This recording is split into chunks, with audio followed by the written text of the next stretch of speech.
Proses relokasi ini sendiri dihadiri oleh beberapa tokoh-tokoh agama serta tokoh-tokoh adat, di mana ada juga beberapa ahli waris pemilik makam tersebut. Halo semuanya, kembali lagi sama aku Agnes yang akan mengajak kalian untuk membahas kisah-kisah horor, misterius, kriminal, dan juga terkonspirasi. Selamat datang buat kalian yang baru aja mampir channel YouTube aku. Jangan lupa untuk klik tombol like, komen, dan juga subscribe serta share ke teman kalian. Agar apa? Agar aku bisa terus semangat upload videonya tiap hari. Pembalap Vespa Honda Marc Marquez mengalami kecelakaan yang cukup fatal dalam ajang Pertamina Grand Prix of Indonesia atau MotoGP pada Minggu 20 Maret 2022. Dan ajang ini sendiri pun dilaksanakan di Mandalika, Lombok, Nusa Tenggara Barat. Marc Marquez mengalami high side crash pada saat berupaya membelokkan motornya di tikungan 7. Nah, karena insiden tersebut, akibatnya Marquez sendiri batal mengikuti MotoGP Indonesia yang berlangsung pada hari Minggu. Karena emang diketahui itu akibat insiden fatal tersebut yang mengakibatkan Marquez ini, motor beserta tubuhnya ini sampai terlempar ke udara dan juga terguling. Nah, karena berita ini cukup viral ya kan, nggak cuma di TV aja, tapi di berbagai sosial media, beberapa orang mengaitkan insiden Marquez ini dengan hal-hal mistis. Cuman ya kan, terlepas dari itu semua, aku di sini akan menceritakan dulu mengenai latar belakang area sirkuit MotoGP Mandalika. Jadi diketahui 191 makam warga yang berada di tempat pemakaman umum M Montong akan direlokasi karena areanya akan menjadi paddock sirkuit MotoGP Mandalika. Nah, pemakaman umum ini sendiri sudah disetujui oleh ahli-ahli waris. Kegiatan relokasi ini sendiri merupakan bagian dari program pembebasan lahan enklave di Mandalika guna memperlancar pembangunan infrastruktur kawasan, khususnya nih di daerah fasilitas pendukung jalan kawasan khusus atau JKK. JKK ini sendirilah merupakan lintasan sirkuit MotoGP sepanjang 4,3 km yang memiliki 17 tikungan yang cukup tajam di dalam kawasan ekonomi khusus atau KEK pariwisata Mandalika.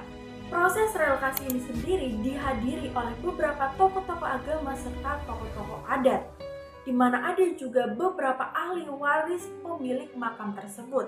Jadi ada sekitar ratusan kuburan dibongkar demi sirkuit MotoGP Mandalika, dan jasad-jasadnya ini itu dikuburkan atau dipindahkan demi proyek sirkuit MotoGP Mandalika di Nusa Tenggara Barat atau NTB. Dan ratusan jasad ataupun mayat-mayat tersebut dipindahkan oleh keluarga mereka yang telah disetujui. Dan mengenai insiden dari Marquez sendiri, itu kan banyak ya kan, beberapa orang yang menyangkut pautkan dengan hal-hal mistis. Ada yang mengatakan bahwasannya Marquez ini diikuti ataupun diintai oleh makhluk halus seperti makhluk bayangan hitam. Dan juga ada yang mengatakan misalnya lingkungan tempat Marquez ini terjatuh itu merupakan bekas kuburan Belanda. Dan juga ada beberapa orang yang menyangkut pautkan dengan adanya Putri Mandalika.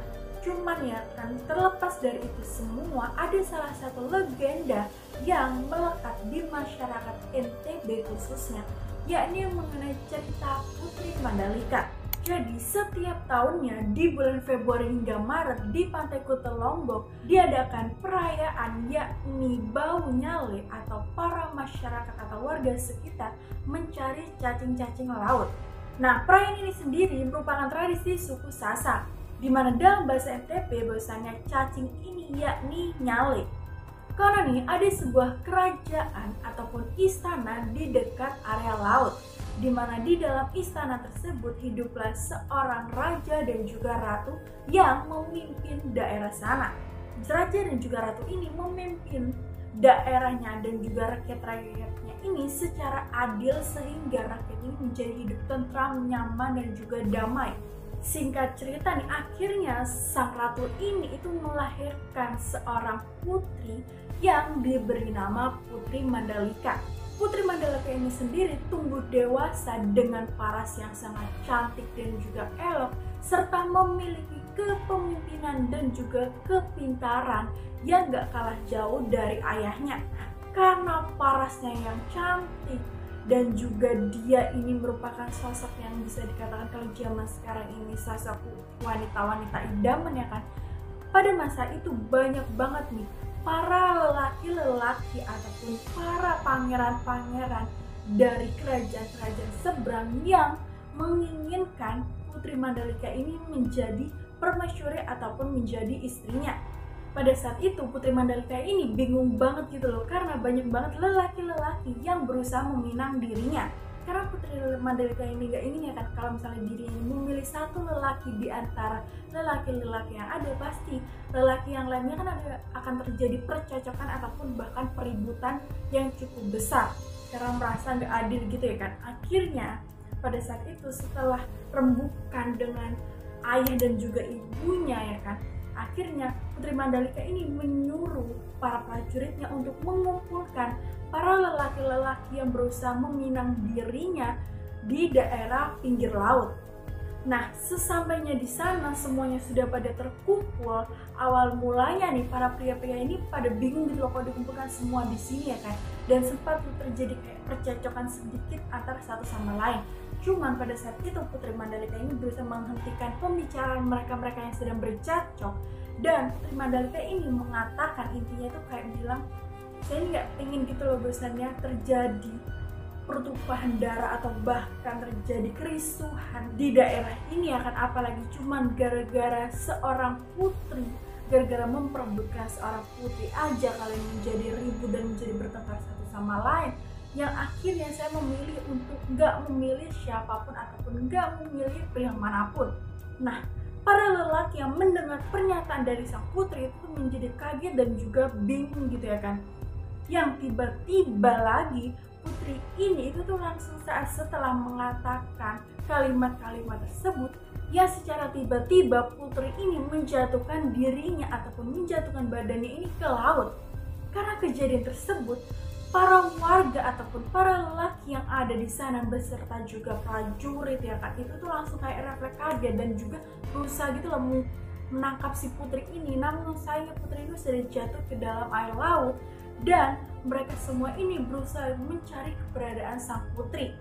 Namun setelah berhari-hari dicari, keberadaannya ini gak ditemukan sama sekali. Yang mereka temukan hanyalah cacing-cacing warna-warni yang ada di dalam laut. Mereka semua akhirnya menyangkut pautkan bahwasanya cacing-cacing warna-warni tersebut yang mereka temukan ini merupakan sosok Putri Mandalika yang berubah menjadi cacing-cacing warna-warni. Nah, karena itulah akhirnya hingga saat ini itu tiap tahunnya akan diadakan perayaan bau nyale atau mencari cacing-cacing yang ada di laut. Oke teman-teman, itu tadi beberapa cerita Mandalika di Lombok, Nusa Tenggara Barat. Gimana pendapat kalian? Ada sangkut pautannya nggak sih Putri Mandalika ini dengan kejadian atau insiden yang dialami Marc Marquez? Atau mungkin kalian juga memiliki pendapat lain atau disangkut pautkan dengan hal-hal mistis lainnya? Kalau misalnya ada, kalian bisa ceritain ke aku dengan cara komentar di bawah.